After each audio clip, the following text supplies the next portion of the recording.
नाज़रीन किराम अस्सलाम वालेकुम वरहमतुल्लाहि वबरकातुह। कल हमने एक वीडियो बनाकर के अपलोड की थी कि मुफ्ती सलमान अज़हरी साहब की हिमायत में यूँ तो सब ने आवाज़ें उठाईं, ख़ासकर बैरिस्टर असदुद्दीन ओवैसी साहब ने भी आवाज़ उठाई थी। वो बिहार में एक रैली में पहुँचे हुए थे, वहाँ पर उन्होंने बड़ी अच्छी आवाज़ उठाई। हमने चाहा कि इसके ज़रिए से आपको एक पैगाम दे दें, एक मैसेज दे दें। तो उसमें जो थंबनेल लगाई थी उसमें हालांकि हमने एक इस अंदाज़ में किया था कि असदुद्दीन ओवैसी बीजेपी के दलाल हैं, आगे क्वेश्चन मार्क मारा था। लेकिन पता नहीं बहुत से लोगों ने कि उसमें कि हज़रत आप दलाल कह रहे हैं, थंबनेल में यूँ कह रहे हैं, और आपकी वीडियो जब देख रहे हैं तो उसमें कुछ निकल रहा है, ये आपकी थंबनेल गलत है। अरे भाई, क्वेश्चन मार्क किस लिए होता? उसमें यही तो है, सस्पेंस देखिए ना आप, उसमें क्या है नहीं है ये बात है उसमें। तो कहने वालों के एतराज़ का हमने जवाब दिया जो हम समझते हैं। बहरहाल ये बात मेरे कहने के लिए इसलिए भी थी, बहुत से लोग ये कहते हैं कि देखिए मौलाना लोग होकर के, और ये कोई नहीं कहता, ये वो दलाल लोग कहते हैं कि जो कहीं ना कहीं किसी की झूठन खा रहे हैं, समझ रहे हैं, कहीं ना कहीं किसी न किसी किस्म से वो दलाली में मुलव्विस हैं। वो उन्हें बड़ी बुरी लगती हैं ये बातें कि अगर उलमाए किराम सियासत के ताल्लुक़ से कोई बातें कर दें। अरे मैं ये समझता हूँ, ये आप याद रखें, आलिमों को, इमामों को खाली मत ये समझो कि 2 रकात नमाज पढ़ाने के इमाम हैं, बल्कि मैं ये मानता हूँ सही आलिम, सही इमाम वही है जो कौम की बर वक्त सही रहनुमाई कर सके। और ये वक्त आ चुका आज, ये हमें पिसते हुए जो हमारी कौम हर मर्तबा धोखा खा जाती है, खेला सा हो जाता है उसके साथ में, उसकी वजह ही कहीं ये रहती है कि ये हमारे उलमा दूर हो गए सियासत से, और फिर बड़े फ़ख्रिया अंदाज में, बड़े फ़ख्र के साथ में यूँ कहते नज़र आते हैं, भाई सियासत तो झूठ के पुलंदे का नाम है, मौलाना लोगों को तो इससे दूर रहना चाहिए। तो आप यूँ कह सकते हैं यहाँ पर, हाँ सही होगा, आप सही कह रहे हो, आप जो करते हो आपके एतबार से वो ठीक है।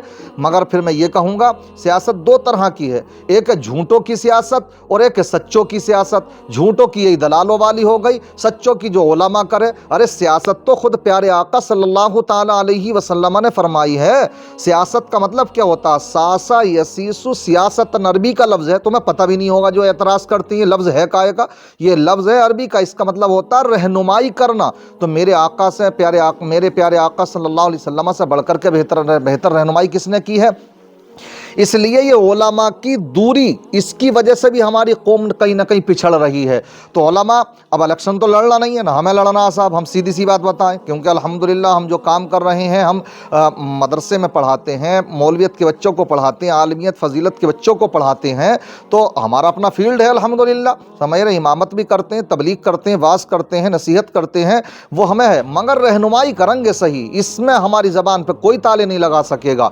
इसलिए जो आवाज़ें उठा रहे हैं, जो सही आवाज़ें उठा रहे हैं, उनका साथ दीजिए, और साथ साथ जो दलाल हैं उनको भी पहचानने की कोशिश कीजिए कि आज ये सब कुछ नहीं हो रहा हमारे यहाँ पर, कि जहाँ जिसका दाव लग रहा है वो वहाँ पर पलटी मार दे रहा है, वो वहाँ चला जा रहा हैगा।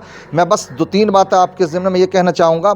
मुझे कुछ ऐसा लगता है कि आजकल सुप्रीम कोर्ट के बहुत से वकील ईवीएम के खिलाफ धरने प्रदर्शन कर रहे होंगे, मगर जो विपक्ष की पार्टियां हैं वो उनका कोई खास साथ देती नज़र नहीं आती। यहाँ मुझे फिर ये शक होता है कि कहीं ऐसा लगता कि ये भी यही चाहते हैं कि आरएसएस बीजेपी मुल्क में हावी रहे, ये खुद चाहते हैं ऐसा।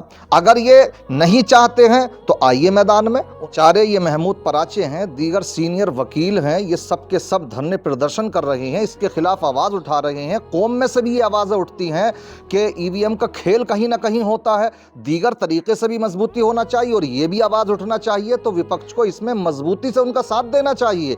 आज ये देखिए, थोड़ी सी मैं क्लिप दिखाता हूँ आपको किस अंदाज में ये वो वकीलों की टीम पूरी इसके खिलाफ आवाज़ उठा रही है। देखें इसको। ईवीएम के लिए भी तथ्य छुपा के झूठे एफिडेविट सुप्रीम कोर्ट में फाइल कर रहे हैं, लेकिन इसमें सुप्रीम कोर्ट ने इलेक्शन कमीशन की चोरी पकड़ ली। ईवीएम भी भारत के संविधान के खिलाफ, भारत की जनता के खिलाफ और भारत के कानून के खिलाफ, जो अभी पार्लियामेंट का कानून है उसके खिलाफ एक अपराध है, धोखा है ईवीएम। ये जो मनुवादी लोग हैं और जो ये आरएसएस और बीजेपी के लोग हैं, इन्होंने इलेक्टोरल बॉन्ड का ये क्राइम किया था, जिसको सुप्रीम कोर्ट ने क्राइम डिक्लेयर किया है। जो अडानी अंबानी जैसे चोर और बदमाश लुटेरे 1000 करोड़ दे, 2000 करोड़ दे या 10,000 करोड़ दे, उसकी भी आइडेंटिटी नहीं डिस्क्लोज की जाएगी। ये शरारत, ये बेईमानी, ये क्राइम सरकार ने किया था, जिसके लिए पॉलिटिकल पार्टी क्योंकि जीत रही है या हमारे फ्रॉड करने में मदद करेगी, इसलिए हम इसको पैसे से भर दें। ये देखा आपने, पूरी वीडियो है उनकी, वो जानते ही होंगे। मैं सिर्फ आपको जहन देना चाहता हूँ कि इनको आना चाहिए ना इसमें। और साथ साथ में मैं मुसलमानों से फिर यही अपील करूँगा कि मुसलमानों अपना वजूद बनाओ।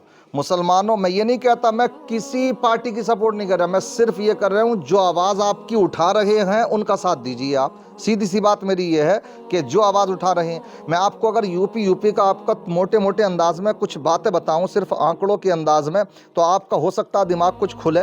कि मुझे ये बताइए, जैन चौधरी है, जैन चौधरी जाट बरादरी से आता, 4-5% वो लोग हैं, और साथ साथ में आधे हैं बीजेपी में, बस सिर्फ 2-2.5% वोट जैन चौधरी के साथ में है।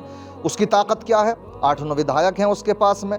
अब जो उसको लोकसभा की सीटें चाहिए थी, मन मुआफिक नहीं मिल पाई, तो वो अखिलेश को लात मार के बीजेपी में चला गया या जाने की तैयारी है। मैं कहना ये चाहता हूं, उनका अपना लीडर है, उनका अपना एक लीडर है। इसी तरीके से आइए राजभर हैं, तो राजभर कितने होंगे? 2-4% होंगे, लेकिन उनके अपनी लीडरशिप कायम है, उनका अपना एक वजूद है, वो अपने हुकूक की लड़ाई लड़ रहे हैं और सब कुछ उन्हें मिल भी रहा है। इसी तरीके से निषाद पार्टी है, तो उनका भी अपना एक वजूद है, जबकि इनके खाते में कोई ज़्यादा विधायक नहीं है, इस बस ज़्यादा से ज़्यादा 5-7, यही है मामला इनका। अनुप्रिया पटेल है, उसके भी अपने ऐसे 5-7 विधायक होंगे मुश्किल से, समझ रहे हैं, या 10-12 मान लीजिए, चलिए 10-12 से ज़्यादा इन छोटी छोटी पार्टियों के कोई वो नहीं है, मगर इनमें सब के सब अपने कायद के पीछे हैं, एक लीडर उनका कोई ना कोई है। और हमारा लीडर जो थे, तो उनके पीछे साजिशन योगी मोदी जो हैं वो हैं ही, लेकिन आजम खां को जेल में सड़ाने वाले असल माना सही बात पूछें तो अखिलेश ही साहब हैं, समझ रहे हैं आप। तो हम ये कहना चाहते हैं, हमारे लीडर कहाँ हैं? हमारे जो लीडर होते हैं उनको निशाना बना दिया जाता है। तो अब जो दीवाना अगर फिर रहा है गली गली कूचे कूचे असदुद्दीन ओवैसी, और आपकी आवाज़ भी उठाता है, तो अगर आपको लगता हो कि वो आपकी रहनुमाई सही कर सकता है तो उसका साथ दीजिए, और अगर नहीं लगता है तो फिर आप अपनी लीडरशिप कायम कीजिए। मगर ये धोखे तो मत खाइए कि हर मर्तबा वो प्रयोग करते रहें हर मर्तबा, और आप ऐसा खिलौना बन चुके हैं, जो चाहे आपके साथ खेल ले। ऐसा क्यों बना रखा है? ज़रूरत बनिए, ज़रूरत आप अपनी किसी भी पार्टी की, ताकि बड़ी से बड़ी पार्टी भी आपके पास आकर के झुके। ये नहीं कि वोट के टाइम पे तुम्हें लॉलीपॉप देने के लिए आ जाए, लेकिन उसके बाद में फिर उनके मुंह में दही जम जाए, वो बोलने के लिए भी तैयार ना हो, तुम्हारी आवाज़ों को उठाने के लिए तैयार ना हो। इसलिए मैं और सीधी जो मैं समझता हूँ, जितना मैं सियासत में मुझे नॉलेज है, मैं उसके एतबार से और समझता हूँ। बहुत से लोग क्या समझते हैं, वो योगी को गाली देंगे, कहीं मोदी को गाली देंगे, कि फलां को गाली देंगे। मैं कहूँगा इससे काम बनने वाला नहीं है। क्यों? उसकी वजह है, वजह उसकी ये है कि अगर आप ये मान लीजिए बिलफर्ज अगर ये सत्ता में ना भी हो, तो आप ये मान के चलिए इनसे बड़े मौजूद हैं। अब तो मुकाबला चल रहा है, मुकाबला क्या कि कौन मुसलमानों को ज़्यादा सता करके अपने नंबर बढ़ा सकता है, और हो भी कुछ ऐसा ही रहा है, समझ रहे हैं।